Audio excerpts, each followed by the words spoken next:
गोर्खाली ठोकाइ पऱ्यो भने कस्तो हुन्थ्यो त्यो पनि एल्टिट्युडमा अरू आएर चाहिँ हेर्दाखेरि रिङ्गडा लाग्न थालिन्छ हाम्रा मान्छेले ठोकेपछि गोल्ड मेडल ल्याउँदैनौँ तपाईलाई यस्तो सजिलो छ कि नेपाल त डाँडै डाँडाको देश छ अब त उड्ने जमाना आयो नि सर फ्लाइङ कारको जमाना आयो नि त हामीले त्यो सोच्नु पर्यो नि त तपाईँ हाम्रो पुस्ताले त त्यो सोच्नु पर्यो नि त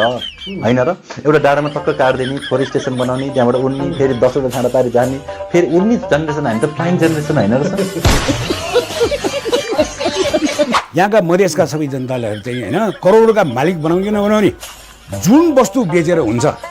त्यो वस्तु बेच्ने हो त्यसमा गाजा बेचेर हाम्रो देशमा करोडपति बन्न सक्छ मान्छे सबै करोडपति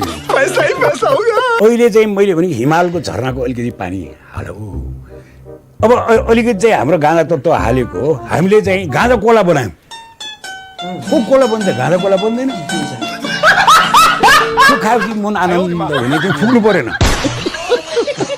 म गरिब छु भन्यो भने त्यहाँ रक्सी पसल राखिदिन्छु रक्सी पसल चाहिँ राखेपछि दिनको 10,000 कमाइ हुन्छ यो गरिबलाई मेसिनबाट छिराउने धनी वाला आएपछि ऊ धनी भइहाल्यो एकजना व्यक्तिको नाममा 12वटा साल दिन मिल्छ क्या अहिले होइन एउटा साल 1 करोड पर्छ 12 करोड भएन उसको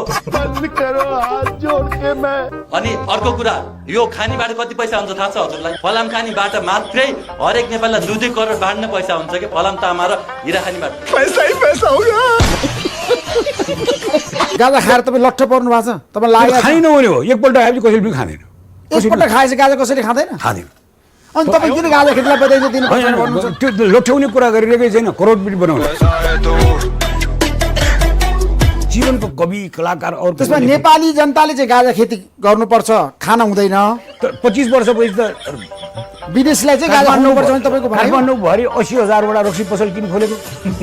खाएपछि चाहिँ मान्छे लट्ठ्याउँछ सिरमरी कुद्छ होइन गाडी ठोकाउँछ भन्ने थाहा छैन म यति प्रधानमन्त्री हामी यति भएको भए 5 वर्षमा सारा नेपाललाई करोडपति बनाउँथे म भएको भए तेरा बाप यहाँ छोडकर गया था कि तेरी माँ कसरी आइफोन 1 भन्दा 2 भन्दा 3 एडभान्स हुन्छ नि हजुर भन्दा बा भन्दा म एडभान्स छु के र म भन्दा मेरा भाइ झन् एडभान्स छन् खतरनाक छ नि पृथ्वी हैन मैले त पृथ्वी चलाउन सक्छु भने चाहिँ बसेर किन भैँसी भनेको भने रागो भनेपछि हुन्थ्यो नि पुरुष भएपछि किन भैँसी भने होला त्यसरी यो भैँसी रागोतिर होइन शिवजीले गरेको गाँजा उत्पादन गर्ने प्रशोधन गर्ने धागो उद्योग खोल्ने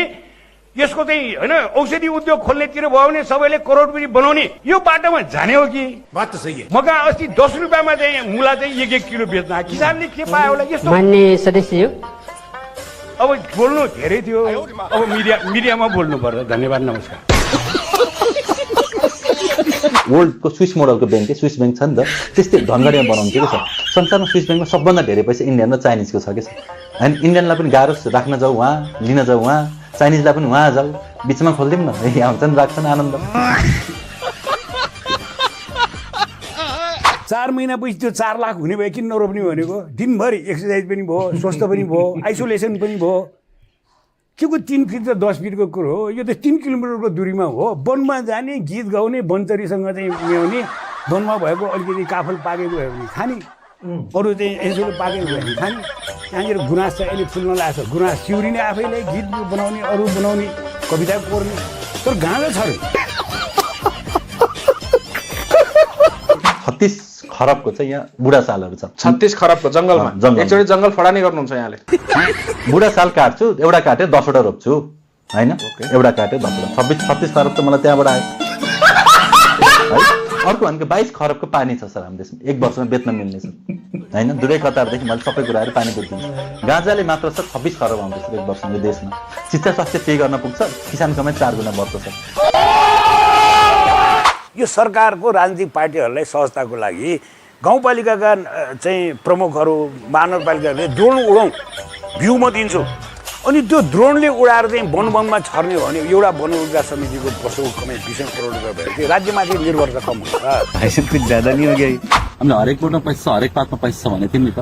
यो जंगल हेर्नु न हरियो नेपालको धन भनेर हाम्रो गोर्खाले किन भने भनेर मैले सोच्दै पाएँ तर यहाँ हेरेपछि एकदमै धेरै कुराहरू